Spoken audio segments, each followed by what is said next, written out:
Hi everyone, it's the 15th of December, so I will be reading the 15th chapter of How Winston Delivered Christmas. This chapter is called Purveyors of Fine Goods since 1847.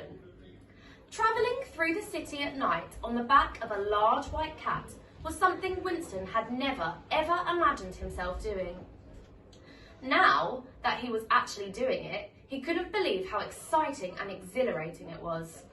With the rescued and only slightly soggy letter once again tucked under his arm, Winston gripped on tightly to his new feline friend and whizzed through the city at a terrific speed. Now that he didn't have to make sure he wasn't about to be stepped on by a giant shoe every few seconds, Winston was able to look around and find out what the city was really like on Christmas Eve.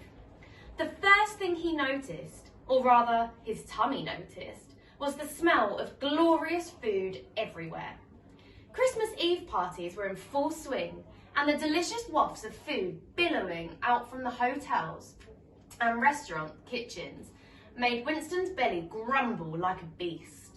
There were roast chestnut sellers on nearly every corner, and the lovely heat from the braziers and the yummy, nutty smell of the chestnuts was almost too much for Winston.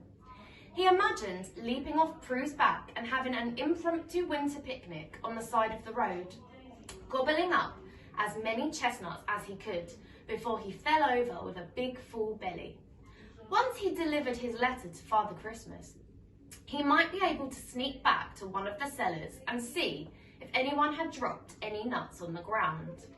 They zipped past an enormous Christmas tree that was standing in a small square surrounded on three sides by very tall, elegant houses. The tree was decked and bejewelled with hundreds of baubles and glittering lights. On a rink in front of the tree, lots of people, all wrapped up in woolly scarves and hats and mittens, were whizzing about on ice skates, having what looked like a marvellous time. Winston wasn't sure he'd like ice skating. It was hard enough for such a tiny mouse to stand upright on snow, let alone on a sheet of ice. But it was wonderful to watch everyone having fun. As they continued on their journey, Prue and Winston came across more shops, restaurants and delicious smells. And Winston turned to listen to more lovely singing coming from nearby. Prue suddenly swerved off the main road and dashed around a corner. She continued along for a short while before coming to a stop. "There we are, young man," she said, very pleased with herself. "Fortescue's department store, purveyors of fine goods since 1847. Winston looked up at the building and his mouth dropped open.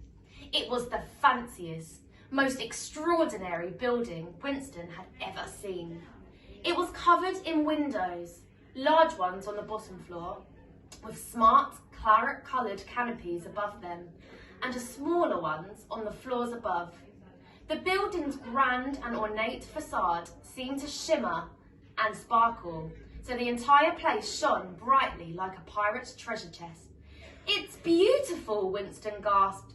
"And Father Christmas is in there?" "Well, that's what you told me," said Prue. "We'll head to the main doors over there and we can nip into the shop. It'll be easy. I expect the staff will know who I am because my people are always in there and talk about me non-stop," said Prue. "Now, let's get that letter of yours delivered." Winston nodded and held on tightly to Prue's fur as she skipped nimbly across the street and headed for the beautifully polished front doors of the building. "Here we go," said Prue as they trotted towards the entrance.